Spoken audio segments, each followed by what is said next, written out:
নমস্কার বন্ধুরা, সুবচনের সাহিত্য সভায় আপনাদের স্বাগত জানাই। আজ আমি আপনাদের পড়ে শোনাব শীর্ষেন্দু মুখোপাধ্যায় রচিত বাঙালির আমেরিকা দর্শন এই ভ্রমণ কাহিনীর চতুর্থ পর্ব। অবশেষে বহু টালবাহানার পরে লেখক প্লেনে চেপেছেন। কেমন যত্ন আত্মি পাচ্ছেন তারই খবর। বিদেশগামী জাম্বো জেটেও আমি অবশ্য দ্বিতীয় শ্রেণীর যাত্রী, কারণ এর একটা প্রথম শ্রেণীও আছে যেখানে যত্ন আত্মি ভালোই হওয়ার কথা, কিন্তু দ্বিতীয় শ্রেণীর অবস্থা অনেকটা লোকাল ট্রেনের মতোই। এক এক সারিতে 10 জন লোকের বসবার আসন, অগুন্তি মানুষ। এত লোককে মাত্র গোটা কয়েক এয়ার হোস্টেস আর হোস্ট দেখাশোনা করছেন। বিরক্তি আসতেই পারে, বায়নাক্কার তো শেষ নেই। 3 বার জল চেয়ে এবং না পেয়ে শেষ পর্যন্ত আমি উঠে নিজেই জল চেয়ে খেয়ে আসি। কি আর করা যাবে। তবে হোস্টরা অনেকটাই ধীর স্থির অভিজ্ঞ, যাত্রীদের কাছে বিশেষ আসেন না, তবে দূর থেকে নজর রাখেন। লাঞ্চের সময় একটু গন্ডগোল পাকিয়ে উঠল। আমি এয়ার হোস্টেসকে জিজ্ঞেস করলাম তরকারিতে পেঁয়াজ রসুন আছে কিনা। তিনি কাঁদো কাঁদো মুখ চোখ কপালে তুলে আতঙ্কিত গলায় পাল্টা প্রশ্ন করলেন, did you advise any special food sir? আমি গম্ভীরভাবে বললাম, আই ডিড। বিপন্ন মেয়েটি ছুটে গিয়ে তার ওপরওয়ালা হোস্টকে ডেকে আনলেন। তিনিও অসহায় প্রশ্ন করলেন। একই প্রশ্ন, সদুত্তর তাঁদের জানা নেই। পরস্পর মুখ চাওয়াচাই করে বললেন, আচ্ছা আমরা দেখছি স্যার, এখনই জানিয়ে দিচ্ছি। বেশ কিছুক্ষণ পর মেয়েটি এক গাল হেসে এসে বলল, sir, all the vegetarian meals are avoid of onion and garlic.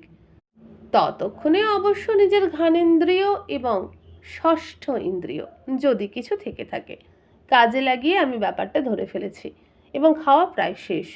তবু তাকে একটা থ্যাংক ইউ দিয়ে শূন্য ট্রেটা হাতে ধরিয়ে দিলাম। বিমান চলেছে লন্ডন, বিমান চলেছে নিউ ইয়র্ক। পায়ের তলায় সুসভ্য ইউরোপ তার গোটা উত্থান পতনের ইতিহাস নিয়ে পায়ের তলায় পড়ে আছে। বিমানের অভ্যন্তরে তাকিয়ে অবশ্য তা মনে হচ্ছিল না। মনে হচ্ছিল ইউরোপের ওপর দিয়ে উড়ে যাচ্ছে এক মিনি ভারত, নির্বিকার ভারত। বিমানের 3 ভাগে 3টি চলচ্চিত্র একসঙ্গে দেখানো শুরু হলো। 2টো হিন্দি, একটি ইংরেজি। আমার ভাগে ইংরাজি, হায়ার এ কপ, রগে থ্রিলার। কিন্তু পিছনে বসেছি বলে আমি আর 2টি পর্দাও দেখতে পাচ্ছি।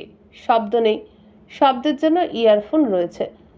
সেটি সিটের সকেটের সঙ্গে যুক্ত করে কানের ঠুলি পরে নিলেই ছবির শব্দ পাওয়া যাবে। তবে প্লাস্টিকের ইয়ারফোন বেশিক্ষণ কানে রাখা যায় না, ব্যথা হতে থাকে।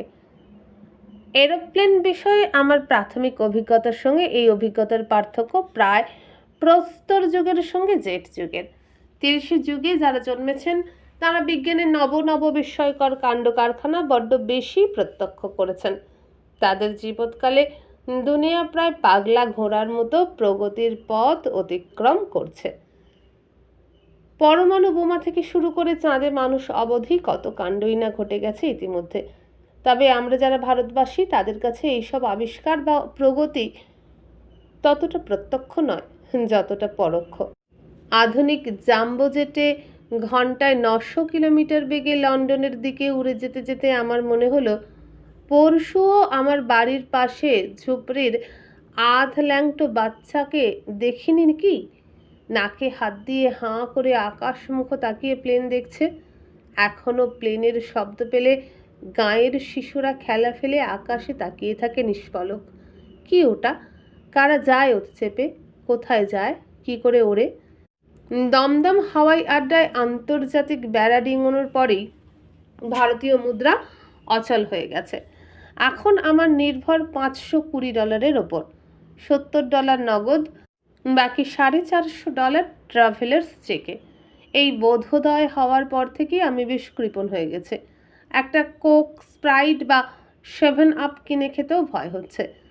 যদিও প্লেনে সবই বেজায় সস্তা, ডিউটি ফ্রি বলে। সিগারেট অবধি দেশ থেকে কিনে এনেছি। যাতে অকারণে খরচ করতে না হয়। আর নিজেরই কৃপণতা লক্ষ্য করে নিজেরই কেন যেন হাসি পাচ্ছে। এত কেপ্পন ছিলাম না তো কখনো। আর এই কৃপণতা আমাকে এত ব্যয়কুণ্ঠ করে তুলল যে কেনেডি এয়ারপোর্ট অবধি একটি ডলারও আমার হাত দিয়ে গলেনি। ডলার শব্দটি যে কি সাংঘাতিক তা দেশেই একটু একটু টের পেয়েছিলাম। দেশের বাইরে পা দিয়ে আরও বেশি টের পেয়েছি।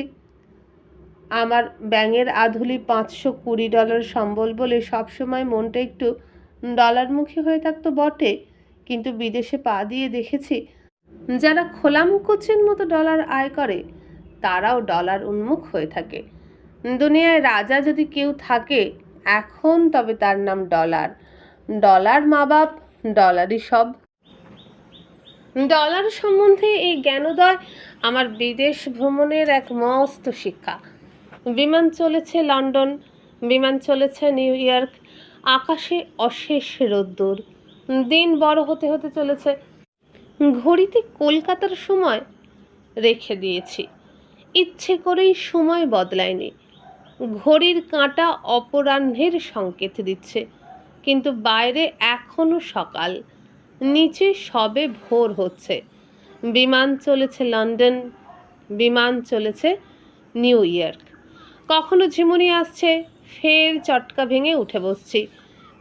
দুটো খুদে বালিশ নানা অ্যাঙ্গেলে সেট করেও স্বস্তি নেই। সারা পৃথিবীতে এখন উগ্রপন্থীদের রবরবা। প্রায় কোনো দেশই এই সম্প্রদায়ের হাত থেকে মুক্ত নয় সম্পূর্ণভাবে, আর কেউই নয় এদের লক্ষ্যের বাইরে। আন্তর্জাতিক বিমান হলো উগ্রপন্থীদের সবচেয়ে প্রিয় মৃগয়া। কখনো তারা সুকৌশলে সব রকম সতর্কতার বেড়াজাল ভেঙে বিস্ফোরক তুলে দেয় বিমানে, কখনো বা উড়ন্ত বিমানে গ্রেনেড ও পিস্তল হাতে স্বমূর্তিতে দেখা দিয়ে বিমান নিয়ে চলে নিজেদের পছন্দ মতো জায়গায়। উড়ন্ত বিমান অতিশয় ভঙ্গুর জিনিস, ডিমের খোলার মতো। পিস্তলের গুলি বা গ্রেনেডের ধাক্কা সামলানোর ক্ষমতাই তার নেই। আজকাল প্লেনে উঠলে এই সমস্ত অলক্ষণে কথা মনে পড়ে। তবে একটা সুবিধে আছে, ছিনতাইকারীরা যদি নিতান্তই বিমান অন্য দেশে নিয়ে যায় তাহলে ফাঁকতালে একটা নতুন দেশ দেখে নেওয়া যাবে, অবশ্য যদি শেষ অবধি গোলাগুলি না চলে। এছাড়া জাম্বো জেট অত্যন্ত নিরাপদ বিমান, শান্ত সুশীল এই বিমানটির দুর্ঘটনার দৃষ্টান্ত বড় একটা নেই।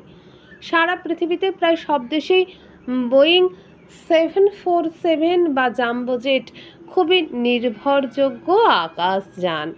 মাত্র কয়েকদিন আগেই হিথ্রো বিমানবন্দরের নিরাপত্তা ব্যবস্থা কত হাস্যকর তা প্রমাণ করতে এক সাংবাদিক মাল খালাসির চাকরি নিয়ে বিমানে একটি চিহ্নিত প্যাকেজ তুলে দেয়। না, সে বিমানে অন্তর্ঘাত ঘটাতে চায়নি, কেবল হিথ্রোর নিরাপত্তা ব্যবস্থার ত্রুটি দেখাতেই এটা করেছিল। সে মাল খালাসের ঠিকাদার সংস্থায় মাত্র কয়েক ঘন্টার নোটিশে একটি চাকরি জোগাড় করে এবং তারপর বিনা বাধায় বিমানে উঠে যায়। একজন সাংবাদিক যদি এত অনায়াসে নিরাপত্তা ব্যবস্থাকে ভেদ করে উঠে যেতে পারে বিমানে, তাহলে সংগঠিত এবং ক্ষমতাবান উগ্রপন্থীদের কাছে তো কাজটা জলভাত।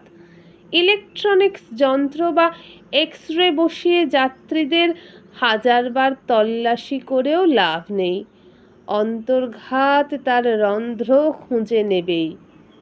রন্ধ্রও যে অজস্র। সহযাত্রীদের সংখ্যা এত বেশি যে তাদের সকলকে দেখে ওঠা সম্ভব নয়। যারা কাছে পিঠে বসে আছেন তাদের মধ্যে সম্ভাব্য উগ্রপন্থীদের খুঁজে দেখছি। উগ্রপন্থীদের চেহারা যে উগ্র হবে এমন কোনো কথা নেই, সুতরাং হতাশ হতে হলো। মনে আছে দিল্লি থেকে একবার কলকাতা ফেরার পথে আমি আর সমরেশ বসু যখন সিকিউরিটি চেকে ঢুকেছি, তখন পাঞ্জাবি সিকিউরিটি অফিসার সমরেশদাকে কিছু না দেখেই অ্যাটাচি সমেত ছেড়ে দিয়েছিলেন, কিন্তু আমাকে বেশ ভালো রকম খানাতল্লাশ করলেন। সমরেশদা ঠাট্টা করে বললেন, দেখলে তো, আমাকে সন্দেহই করলো না, কিন্তু তোমাকে কেমন ধরলো। আমি বললুম, দাদা, আমাকে দেখে অন্তত প্লেন হাইজ্যাক করতে পারি মনে হয়, আপনাকে দেখে তা মনে হয় না। ঘটনাটা কিন্তু আমার ফেভারেই যাচ্ছে। উনি খুব হাসলেন। তা বটে, তোমাকে দেখে খানিকটা মনেও হয়। আর একবার শিলিগুড়ি বাগডোগরা এয়ারপোর্টে এক ভদ্রমহিলা সিকিউরিটি অফিসার যখন আমার অ্যাটাচি খোলার উদ্যোগ করছেন, তখন খুব বিনীতভাবে বলেছিলাম, দিদি, আজ অবধি কোনো বাঙালি প্লেন হাইজ্যাক করে বলে শুনেছেন কি? আমি বাঙালি। উনি বেশ লজ্জা পেয়ে বলেছিলেন, ঠিক আছে ঠিক আছে, আপনাকে আর অ্যাটাচি কেস খুলতে হবে না। কিন্তু মজা হলো এই যে আমি যখন আমার সহযাত্রীদের মধ্যে সম্ভাব্য উগ্রপন্থীদের খুঁজে বের করার চেষ্টা করছি, তখন যে বেশ কয়েকজনের সন্দেহমূলক দৃষ্টি আমাকে নিবিষ্টভাবে লক্ষ্য করছে, সেটা প্রথমে বুঝতে পারিনি। আপাত দৃষ্টিতে ঠোঁটধারী এবং নিরস চেহারার আমাকে যে বিভিন্ন এয়ারপোর্টে একটু বেশি মাত্রায় খানাতল্লাশ করা হয় তা আমি আর জানি। তার ওপর আমেরিকায় চুল ছাঁটতে $10 লাগে শুনে আমি রওনা হওয়ার আগে মাথা প্রায় মুড়িয়ে চুল ছেটে এসেছে। ফলে আমার কেঠো চেহারাটা যা খোলতাই হয়েছে তা বলার নয়। আমি যে নিরীহ এবং ভীতু টাইপের লোক, সেটা আমি ছাড়া আর কেউ বিশ্বাস করছে না। অবশ্য সেটা টের পেতে আমার একটু সময় লেগেছিল। যখন টের পেলাম তখন একটু লজ্জাই করতে লাগলো। বিমান চলেছে লন্ডন, বিমান চলেছে নিউ ইয়র্ক। দীর্ঘ বিষণ্ণ শব্দ তুলে মেঘস্তরের অনেক উপর দিয়ে মায়ালোক ছুঁয়ে ছুঁয়ে তার একঘেয়ে যাত্রা। নিচে ইউরোপ শুধুমাত্র রিলিফের ম্যাপ, পাহাড় ও সমতল পর্যন্ত বোঝা যায় না। মারাঠি ছেলেটি কয়েক ক্যান বিয়ার পান করার পর যথেষ্ট প্রগলভ হয়েছে। সে অবিরল তার জীবন কাহিনী শুনিয়ে যাচ্ছে। আমি খানিকটা শুনছিলাম আর বাকি অর্ধেক মনোযোগ সমর্পণ করেছিলাম পদানত ইউরোপের দিকে। কোন রাষ্ট্র পার হচ্ছে, কোন শহর, তা বোঝবার উপায় নেই। পাইলট আর গাইডের ভূমিকা নিচ্ছেন না। দিন বড় হতে হতে চলেছে। এটি হবে আমার এই তাবৎকালের জীবনের দীর্ঘতম দিন। কারণ ভোর 7টায় বোম্বাই ছাড়লেও এবং ভারতীয় সময় অনুযায়ী বেলা দুপুর হলেও আমরা চলেছি পশ্চিমে, সূর্যের সঙ্গে পাল্লা দিয়ে। ফলে ইউরোপে এখন সবে ভোর হচ্ছে। আমরা ভোর ছড়াতে ছড়াতে চলেছি। 9 ঘন্টা পর যখন লন্ডনে নামব, তখন সেখানে হবে বেলা 11:30। বলতে নেই, এয়ার ইন্ডিয়ার খাবার দাবার যথেষ্ট ভালো এবং দেদার। খেয়ে শেষ করে ওঠাই কঠিন। নিরামিষাশীদের জন্যও চমৎকার ব্যবস্থা। দিনটা বড় হতে হতে চলেছে বলে কখন খাবার সময়, কখন ঘুমোবার, তা কিছু উলটপালট হয়ে গেছে। কিন্তু লক্ষ্য করেছি ঠিক খিদের মুখেই খাবার চলে আসে। খাবারের অনেক পদ, কার্পণ্য নেই। খাওয়া আর মাঝে মাঝে কানে ঠুলি লাগিয়ে চ্যানেল মিউজিক শোনা, মাঝে মাঝে বাথরুমে গিয়ে লেসের মতো রুমালে অডিকলন ঢেলে মুখ মুছে নেওয়া। এই করে করে সময় কাটানো ছাড়া বিমানে খুব বেশি কিছু করার নেই। গুচ্ছের ম্যাগাজিন আর খবরের কাগজ থাকে, সেগুলো নিয়েও কিছু সময় কাটানো যায়। অনেকেই জানলার ঢাকনা ঢেকে এবং চোখে ঠুলি লাগিয়ে বিমান সেবিকার কাছে চাইলেই পাওয়া যায়। দিব্যি ঘুমোতে পারেন। আমার ঘুম হচ্ছিল না চাপা টেনশনে। বারবার ঘুমিয়ে পড়েও চট করে ঘুম ভেঙে যাচ্ছে। মাঝে মাঝে ঘড়ি দেখছি 2 ঘন্টা কাটলো, 4 ঘন্টা কাটলো, 6 ঘন্টা কাটলো, খুব ধীরে কাটলো। অবশেষে একটু ধীরে ধীরে বিমান উচ্চতা হারাতে লাগলো। লক্ষণটি আমার চেনা। হিথ্রো আর বেশি দূরে নয়। নিচে ইউরোপের রিলিফ ম্যাপের মতো চেহারা আর নেই। ঘাস, বাড়ি, মাটি, ঘর দেখা যেতে লাগলো। ইংলিশ চ্যানেল চিনে নিতে আমার দেরি হলো না। বিমান দ্রুত নিচে নামছে। দূর বিস্তৃত লন্ডনকে যখন জানালা দিয়ে দেখা গেল, তখন তৃষ্ণার্তের মতো চেয়ে রইলুম। ছেলেবেলা থেকে লন্ডন নামটি আমাদের ভিতরে ঘণ্টার ধ্বনির মতো বাজে। লন্ডনকে নিয়ে কত না গল্প শুনেছি। আর ইংরেজি সাহিত্যে লন্ডনের ছড়াছড়ি। Trafalgar square, Tsering cross station, old curiosity shop, বেকার স্ট্রিট, ব্রিটিশ মিউজিয়াম মিলিয়ে লন্ডন যেন আর না দেখা কোনো শহর নয়, ভারী চেনা পুরনো একটি বুড়ি শহর। জানলা দিয়ে চেয়ে আছি, মনের মধ্যে এক শিরশিরে উত্তেজনা। এক আবিষ্কারের আনন্দ। আর কিছুক্ষণের মধ্যেই আমরা হিথ্রো হাওয়ায় আড্ডায় নামবো, সিট বেল্ট বাঁধুন, ধূমপান করবেন না ইত্যাদি ঘোষণার মধ্যে যে যান্ত্রিকতা ছিল তা আমাকে স্পর্শ করলো না। ঘোষিকা হয়তো 10 বার লন্ডনে আসেন, যাত্রীদের মধ্যেও বিদেশবাসী প্রচুর রয়েছেন, তাঁদের কাছে লন্ডন নিউ ইয়র্ক জল ভাত। আমার কাছে তো তা নয়। লন্ডনের সঙ্গে এই প্রথম প্রত্যক্ষ পরিচয়ের লগ্নে আমার ভিতরে কিছু তরঙ্গ ভাঙছে, উচাটন লাগছে। ওপর থেকে যেটুকু দেখা যাচ্ছিল লন্ডন শহরে তেমন উঁচু উঁচু বাড়ি নেই, ঢালু দোচালা চারচালার মতো শীর্ষ বিশিষ্ট বাড়ি। বেশিরভাগ বাড়ির সংলগ্ন রয়েছে সবুজ লন, ভারী সাজানো ছিমছাম দেখাচ্ছিল। আর কতটা যে শহরের বিস্তার তার আন্দাজ করাই কঠিন। বিমান নেমে পড়ল লন্ডনে। ঘোষণা করা হলো যারা নিউ ইয়র্ক যাচ্ছেন তাঁদেরও বিমান থেকে নেমে যেতে হবে, কেবিন লাগেজ সমেত, কারণ বিমানে এখন সাফাই হবে। ব্যাগটি কাঁধে এবং দণ্ডটি হাতে নিয়ে ডকিং দরজার দিকে লম্বা লাইনে দাঁড়িয়ে পড়লাম। ডকিং হয় শুধুমাত্র সামনের দরজা। জাম্বো জেটের এত যাত্রীর পক্ষে ওই একটা দরজা দিয়ে নামা এক সময় সাপেক্ষ ব্যাপার, বিশেষ করে পিছনের সিটের যাত্রীদের। যত অপেক্ষা করতে হচ্ছিল তত ধৈর্যচ্যুতি ঘটছিল। লন্ডনে নামবার জন্য প্রাণ আকুলি বিকুলি, তাও এয়ারপোর্টের ট্রানজিট লাউঞ্জের বাইরে যাওয়ার উপায় নেই। তবু এক ঝলক লন্ডনের যতটুকু দেখা যায় সেটুকু না দেখে নিলেও যে নয়। দীর্ঘ কাচে মোড়া করিডোর পেরিয়ে ট্রানজিট লাউঞ্জে পৌঁছানোর পথে দুধারে শুধু এয়ারপোর্টের সবুজ ঘাস জমি দেখা যায়, আর কিচ্ছু নয়। ট্রানজিট লাউঞ্জে এক প্রস্থ চেকিং হয়। এক্সরে মেশিনে ব্যাগ আর দণ্ডটি সমর্পণ করলাম। মেশিনের অন্য প্রান্ত দিয়ে দণ্ডটি বেরিয়ে আসতেই সাহেব অফিসার সেটি তুলে নিয়ে ভারী কৌতূহলের সঙ্গে দেখতে লাগলেন।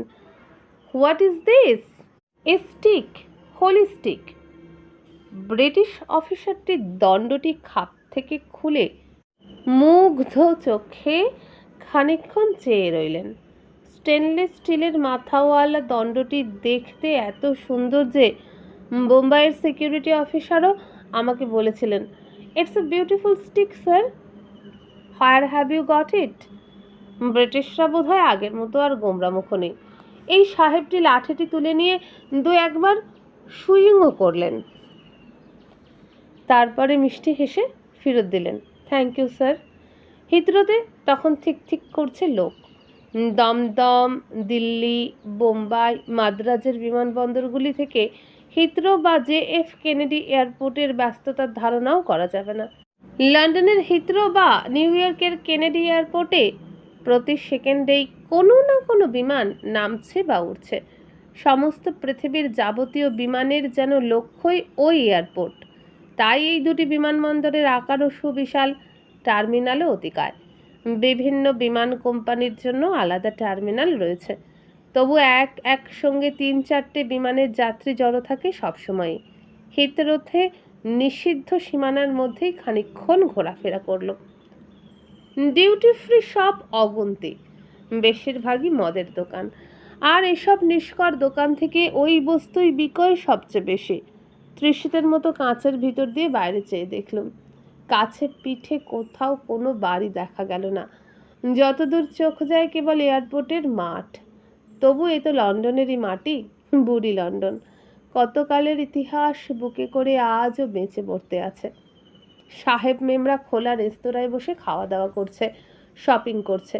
তাদের ভিড়ে মিশে আছে নানা দেশীয় মানুষ, এশিয়াবাসী, চীনা, জাপানি, আফ্রিকাবাসী। আজকাল পৃথিবীর সব মহানগরী আন্তর্জাতিক লক্ষণাক্রান্ত। আমাদের কলকাতাও, লন্ডন বা নিউ ইয়র্ক তার চেয়েও ঢের বেশি। সারা পৃথিবীর মানুষ এসে রুজি রোজগারের ধান্দায় ভিড় করে এইসব শহরে। ফলে এইসব শহরে গোটা পৃথিবীর প্রতিবিম্ব দেখতে পাওয়া যায়। হিথ্রোর সীমাবদ্ধ এলাকায় ভারী ব্যাগ কাঁধে নিয়ে আর দণ্ড হাতে আমি যতক্ষণ পারলুম ঘুরে বেড়ালুম। যখন ফের বিমানে ওঠার জন্য লাউঞ্জে ফিরলুম তখন আর এক প্রস্থ সিকিউরিটি চেক হলো। লন্ডনে বিস্তর যাত্রী নেমে গেছে। লন্ডন থেকে দেখলুম আমাদের বিমানে ওঠার জন্য অনেক সাহেব আর মেম লাইন দিয়ে দাঁড়িয়ে আছে। বোম্বাই থেকে লন্ডন অবধি উড়ে একজনও সাদা চামড়ার লোক ছিল না। অনেকেই অভিযোগ করে থাকেন যে এয়ার ইন্ডিয়ার বিমানের সাহেব আর মেমদের একটু বেশি খাতির করা হয়ে থাকে। অভিযোগটি সম্পর্কে অবহিত ছিলাম বলে বিমানে উঠেই ব্যাপারটি লক্ষ্য করতে লাগলাম, কিন্তু যা দেখা গেল তাতে মোটেই অভিযোগটির সত্যতা প্রমাণ করে না। ইউরোপিয়ানদের একটু আগে খাওয়া স্বভাব, আর তাদের খাদ্যাভ্যাসটাও আলাদা বলে তাদের একটু আগে সার্ভ করা হয়, এই যা। এছাড়া আর কোনো পক্ষপাত লক্ষ্য করিনি। আমার কাছাকাছি অনেক সাহেব মেম ছিলেন, তাদের প্রতি আমার চেয়ে বেশি পৃষ্ঠপোষকতা প্রদর্শিত হয়নি। লন্ডনে দুজনে নেমে যাওয়ার ফলে আমার 3 আসনের সারিতে আমি একা। অনেক সিটই শূন্য।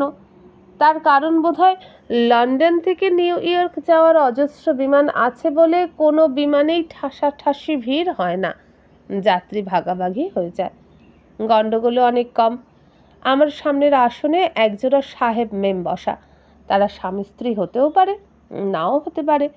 আজকাল স্বামী স্ত্রী না হয়েও সহবাস করার রেওয়াজ তো আমাদের দেশেও চালু হয়ে গেছে। বিখ্যাত টেনিস খেলোয়াড়রা বান্ধবী নিয়ে সার্কিটে ঘুরে বেড়াচ্ছেন, সন্তানাদিও হচ্ছে। আগামী প্রজন্মের কাছে ব্যাপারটা হয়তো জল ভাত হয়ে যাবে, কিন্তু আমাদের অনভ্যস্ত চোখে একটু দ্বিধা থেকেই যায়। সাহেব মেমের এই জোড়াটি স্বামী স্ত্রী না হওয়ারই সম্ভাবনা। স্বামী স্ত্রীর মধ্যে বেশি আধিক্যতা থাকে না, কিন্তু এদের ছিল। বেশ কিছুক্ষণ তারা পরস্পরের মুখচুম্বন করে গেলেন ক্লান্তিহীনভাবে। বয়সে তেমন তরুণ তরুণীও এরা নন। আমি প্রথমটায় অন্যদিকে চোখ রেখে ব্যাপারটা এড়িয়ে গেলাম। পরে ভাবলাম সাহেবদের দেশ শুরু হয়ে গেছে, সুতরাং এমতো দৃশ্য আমাকে হয়তো বহুবার দেখতে হবে। সহজ হওয়াই ভালো। এই সহজ হওয়ার কথাটাই বলি। প্রথমবার কুম্ভমেলায় গিয়ে ন্যাংটো নাগা সাধু দেখে ভারী অস্বস্তি হয়েছিল। এত সাধু একসঙ্গে এবং ন্যাংটো, এরকম দৃশ্য আগে কখনো দেখিনি। তবে কয়েকদিন পরেই সাধুদের সঙ্গে দিব্য মিশ খেয়ে যেতে বাধা হয়নি। দ্বিতীয়বার যখন কুম্ভে গেলুম হরিদ্বারে, তখন আমি নাগা সাধুদের সম্পর্কে রীতিমতো ওয়াকিবহাল লোক। আমার সহযাত্রীরা যখন উগ্র ও মারমুখী সাধুদের দেখে ভয়ে পিছপা হচ্ছে, তখন আমি তাদের গাইড হয়ে নাগাদের ডেরায় নিয়ে যাই। বিস্তর সাধুকে হাত করে ফেলেছিলাম। যেটা দেখেছি তা হলো, ন্যাংটো সাধুদের কাছে গিয়ে বসতে যে প্রাথমিক সংকোচটা হয়, কিছুক্ষণ পরে আর সেটা থাকে না।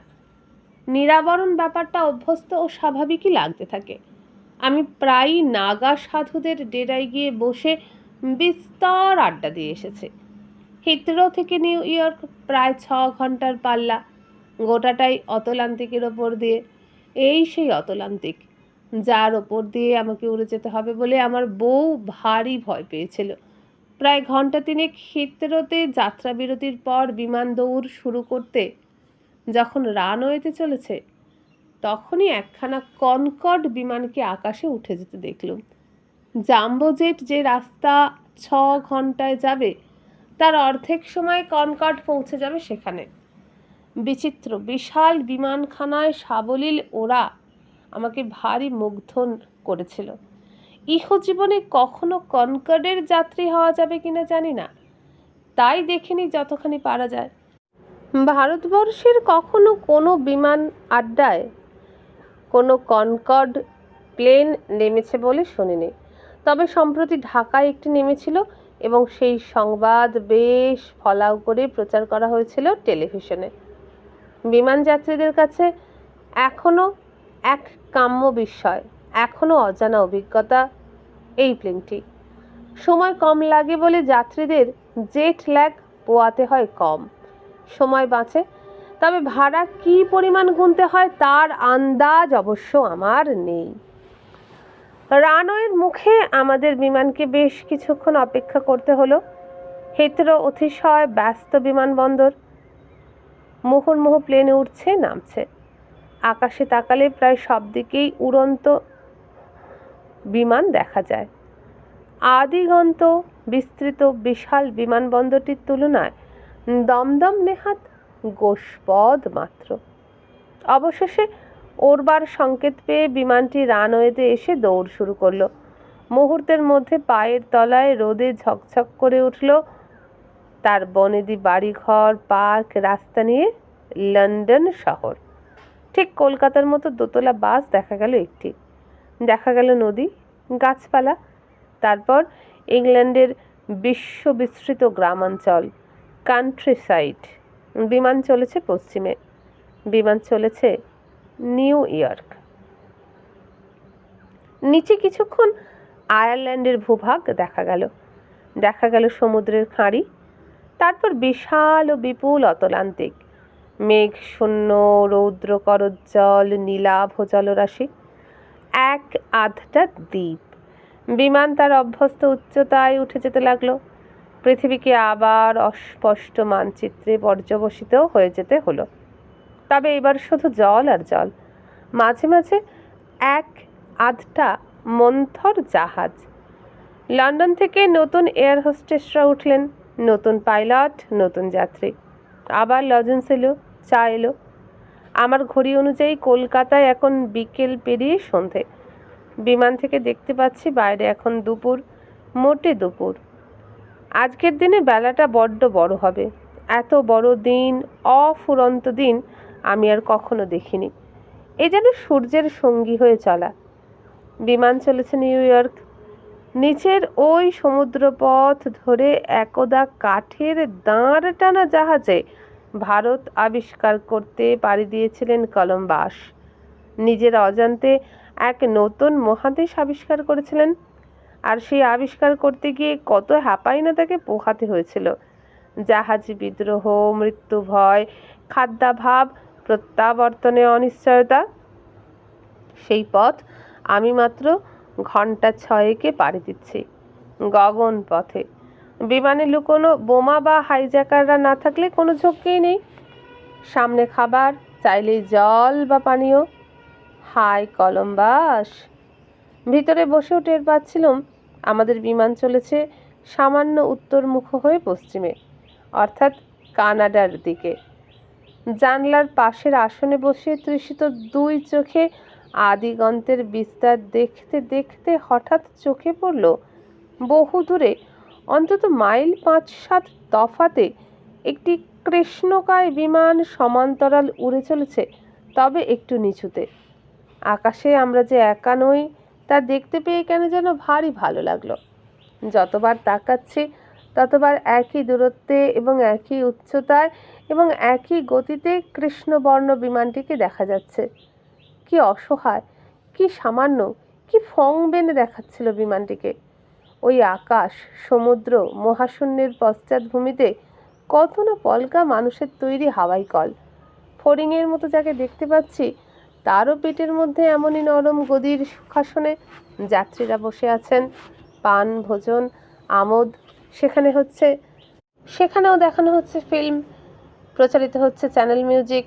কৃত্রিম তার অভ্যন্তর আমাদের মতোই একটানা একঘেয়ে বিষণ্ণ এক শব্দ তুলে বিমান পাড়ি দিচ্ছে অতলান্তিক। সামনে আমেরিকা, সামনে সব পেয়েছের দেশ। বিমান চলছে নিউ ইয়র্ক, বিমান চলেছে আমেরিকা। আধো ঘুম আধো জাগা একরকম ঝিমুনি এসেছিল। নিচে এক মহাসমুদ্রের বিস্তার দেখতে দেখতে উদাসীনতা এসেছিল। কখন যে বিমান সাগর পাড়ি দিয়ে স্থলভূমিতে ঢুকেছে তা ঠিক টের পায়নি। আচমকা চেয়ে দেখি প্লেন পশ্চিমে নয়, চলেছে দক্ষিণে। নিচে উপকূল, জল আর মাটির সীমানা বরাবর আমরা চলেছি।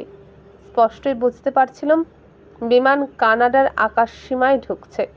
সম্ভবত ওভাবেই আমেরিকায় ঢোকবার নিয়ম। উপকূলবর্তী অতলান্তিকের নীল জলে অজস্র ছোট ছোট জলযান ব্যবহারে অভ্যস্ত এবং দক্ষ। এটা তাদের নেশাও বটে। অবকাশ পেলেই সমুদ্রে বা জলাশয়ে নিজস্ব পরিবহন নিয়ে ঝাঁপিয়ে পড়ে। ভারতবর্ষের সমুদ্র উপকূলে আমি অনেকটাই ঘুরে দেখেছি। এত মোটর বোট, পাওয়ার বোট, স্পিড বোট, লঞ্চ চোখে পড়েনি।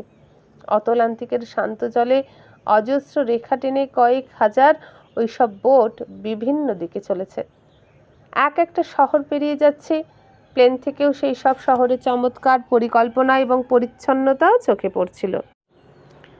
আর দেখা যাচ্ছিল তুমুল সবুজ, যেন কোনো পটুয়া সদ্য সবুজের বাটি উজাড় করে চারধার বর্ণময় করে রেখে গেছে।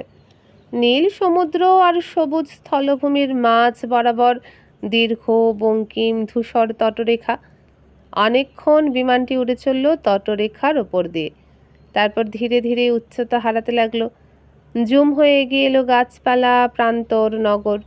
আমার এই তাবৎকালের জীবনযাত্রার যা অভিজ্ঞতা, যে জীবনধারা, যে অভ্যাস, তা সব কিছু পিছনে ফেলে নতুন এক অভিজ্ঞতার জন্য আমি মনে মনে তৈরি হচ্ছিলাম। কিছু বিস্ময়, কিছু বৈষম্য, কিছু অস্বস্তি আমার জন্য অপেক্ষা করছে নতুন এক ভূখণ্ড, তার সম্পূর্ণ ভিন্ন চরিত্র আর চেহারা নিয়ে। তবু আমি তো সব কিছুর জন্যই প্রস্তুত। JF কেনেডি এয়ারপোর্ট আর দূরে নয়, আমরা কিছুক্ষণের মধ্যেই অবতরণ করব। দয়া করে ফর্মটি পূরণ করে রাখুন, ইমিগ্রেশনে ওটি জমা দিতে হবে। প্রস্তুত রাখুন পাসপোর্ট। এরোপ্লেনে লম্বাটে একটা ফর্ম দেওয়া হয়েছিল যাত্রীদের, সেটি পূরণ করে পকেটে রাখলাম। হাতের কাছেই রয়েছে পাসপোর্ট। গলা একটু শুকিয়ে আসছে, তেষ্টা পাচ্ছে, তবু জানি আমেরিকায় পৌঁছানোর কিছুক্ষণ পরেই সব বিস্ময় ও অনুমান উবে যাবে।